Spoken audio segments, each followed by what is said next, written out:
I'm good. Ready to go play at G-High Stadium. I mean, no, I'm just joking. I'm just joking. Incredible. Chris, what are the vibes like in practice this week? I mean, good energy. Everybody's down there in the focus. We know what's ahead of us. We know the challenge in front of us, and we're prepared. We talked a long time about how disappointing last year was, and it's rare to get the same exact opportunity against the same team. How much are you guys relishing that opportunity to sort of make up for that? Listen, God is good, man. It's like a full 360, right? Same thing, same circumstances under Burrowhead Stadium, so feeling good about it. Did you just say Burrowhead Stadium? Yeah, Burrowhead Stadium, right? Yeah. Hey, Chris, it seems like you guys have been pretty conscious of not, let's say, doing trash talk during the week back at them. How does that stuff, though, play into what your own mentality is as you deal with what you're hearing from them? I can't control anyone else. I think this program is run like that. It's been run like that for years. We don't do a lot of talking. We just go out and play the game respectfully. Chris, is there something you can kind of put your finger on why they've gotten the best of you in these close games the last three? I think it's the team who, defense who caused the most turnovers, and the offense who makes the least amount of mistakes. Their teams tend to prevail. So, we got a huge challenge ahead of us. But a great team, great offense, heck of a quarterback. And we know what's ahead of us. We know what we have to do in order to, overcome these obstacles, and we just got to put the ball down. Chris, Joe Burrow talked about how difficult it is to get away from someone like you and the way that you attack and rush. What makes him so difficult as a quarterback to go against? I haven't touched him yet in the playoffs, but I appreciate the kind words. He's tough to bring down. He's quicker than he's perceived, agile, slithery at times, and hopefully we're able to get our hands around him and get him down a couple of times. But he's definitely a challenge to bring down.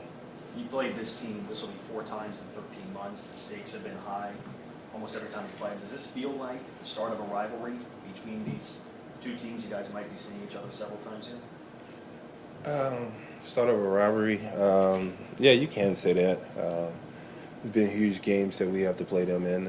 Unfortunately, we haven't been able to win not one of them. So, for our end, a rivalry is when you go back and forth with winning and losing, winning and losing. We haven't beaten them yet, so I don't think we can call it a rivalry yet, or that's kind of far-fetched. You're used to it every week, but you get extra attention. I think we know that when you're doubled so often, I know that can be disheartening. How do you keep yourself mentally in it actually throughout the course of the game?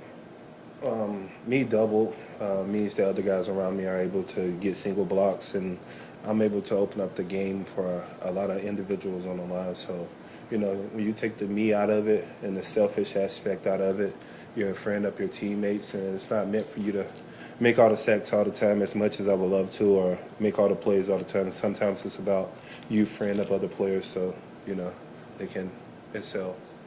Chris, another different offensive lineman in this game than the previous game, but when you watched them on film from that last game, is there anything else that sort of jumps out to you or something that you guys will have to have to account for? Being down starters, they did really, really well against Buffalo.